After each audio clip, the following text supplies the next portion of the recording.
Mas maganda, itatali mo muna siya. Apo. Kasi para makano siya makakagat. So, pagkatapos niyan, ganyan. Then itulak mo doon. Tulak lang. Tapos ito yung button start, saka button stop. So pwede mo siya ilagay ng high speed, low speed, saka medium. So dito lang ako, pag nagpili mo ako na sa medium lang ako. Para hindi ako mataranta maghabol ng controller. So ayan. So malalaman mo yan kung puno na or hindi. Pero pag kontento ka na, ayaw mo naman masyadong marami, so stop mo na siya dito. Then balik mo siya dito. Minsan nakalimutan mo yan, naka-refilling thread yan, pinindot mo, ayaw gumana ito. So akalain mo sira. So hindi, ano yun, nandun pala yung threading system. Tapos ito, ilalagay mo siya dito. Ayan.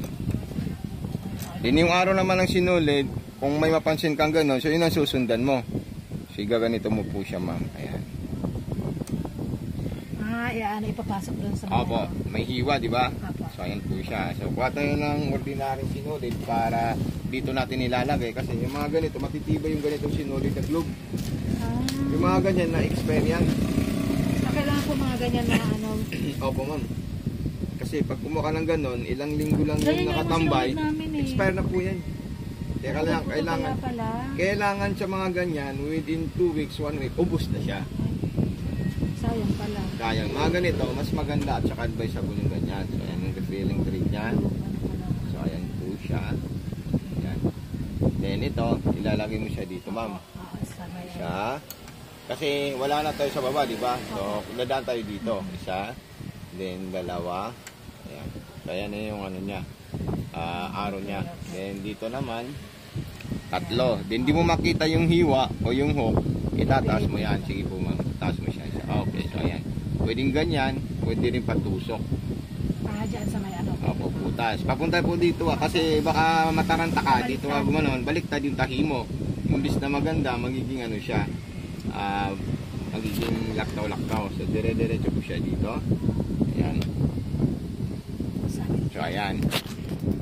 Sabit mo yan siya dyan. Ngayon, ipapasok mo na siya sa butas ng karayom. So yung karayom, kailangan papalitan pag makapal, palitan? Hindi naman, bibigyan kita yung universal. Okay. So makapal, manipis, cotton, lahat ng tela, pwede mo tahiin doon. May nabibili naman yan dyan sa... Universal naman po siya, ma'am. Pero minsan makakabili ka sa mga bangket at saka sa mga palengke, yung pinaka-normal, pinaka-pangit. Mas maganda kasi kung bibili ka yung original. Saan tayo nakabili nun? Yung sa amin dito, maubos mo yung mga matagal-tagal kasi 10 piraso yun eh. Pero pag naubos, pwede mo naman ipangkas, ipalala mo. Pero kung nagmamadali ka, kahit yung local, pwede mo na pili sa mga katabi dun sa inyo. Ayan po siya. Wait lang, paano yun? Ayan. Yung pagkuha ko naman dito, hindi mo napansin masyado siya. Ito. Ayan. Tapos sinabit ko siya dito. Para ito, makain niya. So hawakan mo yung sinulid mo. Then ikutin mo yung bilog, ma'am. Yan, tama po yan. Diba? So ayun silang dalawa. Pag makuha niya yan, ganito mo siya. Ganito mo. Tapos ito, sarado sa po niya. Ayan, maong. Pag mga maong at saka mga kaparang tatay mo, matitigas. So number 3 ka lang. 3, okay. Pag mga cotton, gamit, t-shirt, mga jersey, 2. Pero pag yung mga parang spaghetti na transparent na gamit, maninipis parang face mask, so 1 lang po siya. So ngayon, kung gusto mong mabilis, ilagay mo na ito sa tayo. Hindi naman siya masyari gagawin, hindi normal lang po siya. Then atras abante. Ito sa bottom. Bottom ulit. Yan. Ito na siya. Pinalaki yung niyan, lakad niya.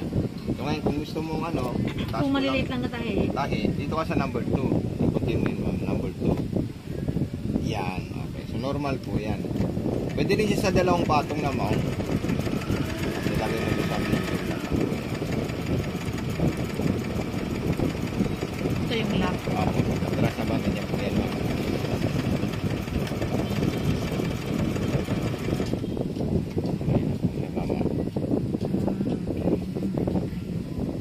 Kulay pink, tapos nabaliktad yung tela, nabaliktad yung natin, yung light pink sa ilalim. May sinasabi silang hilaw na tahi, ano yun? Yung ilaw na tahi, pag yung mo, yung sinulid mo, diba, minsan ganito siya, lahat pink. Hindi siya yung light pink. Pero minsan yung parang tuhog-tuhog siya, yung parang ganito.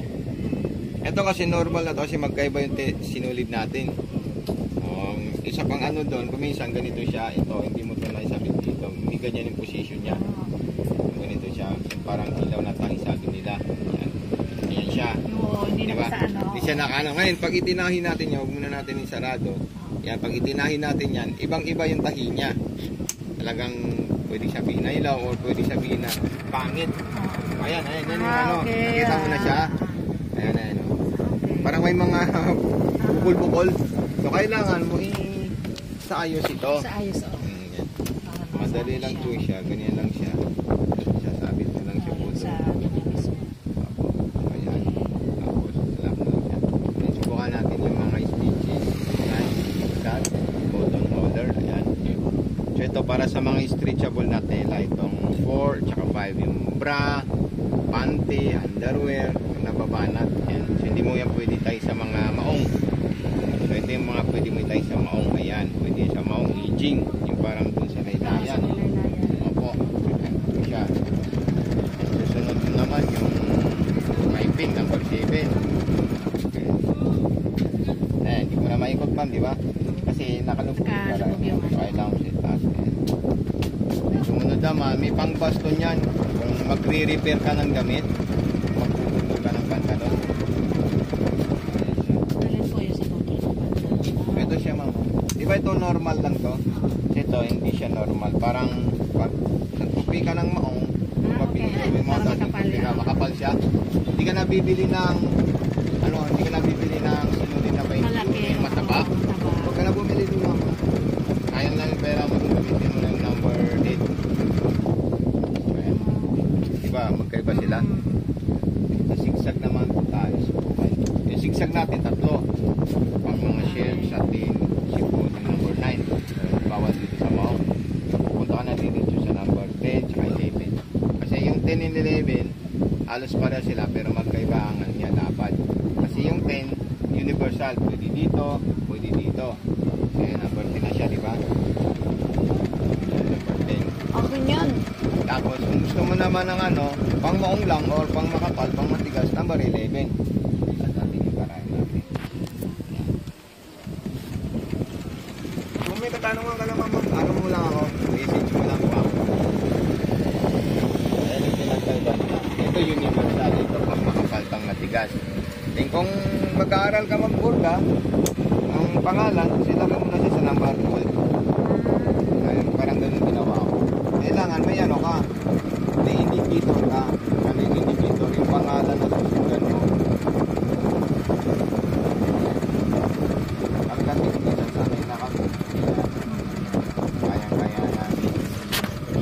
Imagine kami dito sa Pwede ko, for example, sulatan ka muna ng lapis. lapis, liga, bullpen. Ayan, ayun siya. Pwedeng W, pwedeng maging M. Number 12 pa na yan. Number 12 yan, manual embroidery tawag namin dyan. Then, gusto mo naman ng button holder. So yan, napakaganda yun. Pag button holder, step mo muna, 14. Kasi yung 14, ito yon dulo-dulo, yung parang minus.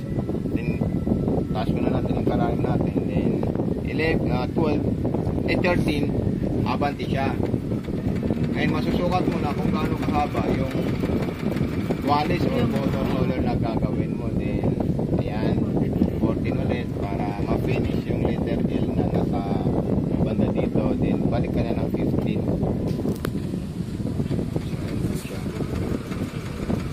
Finish na po siya. Hindi ka na magkano. Ayan o. So, kuha ka lang ng gunting. Tapos, siwahin mo na lang yan. Yan lang po, ma'am. Nandito ito yung drawer niya. Ito natin nila sasalpak yung mga gamit, sinulid. May oil po kayo. Bibili ka nun. Okay. 150 yung oil. Parang binili ko na ganun. Singer oil. Wala kayong ganun. Meron na. Okay na, boy? Okay na.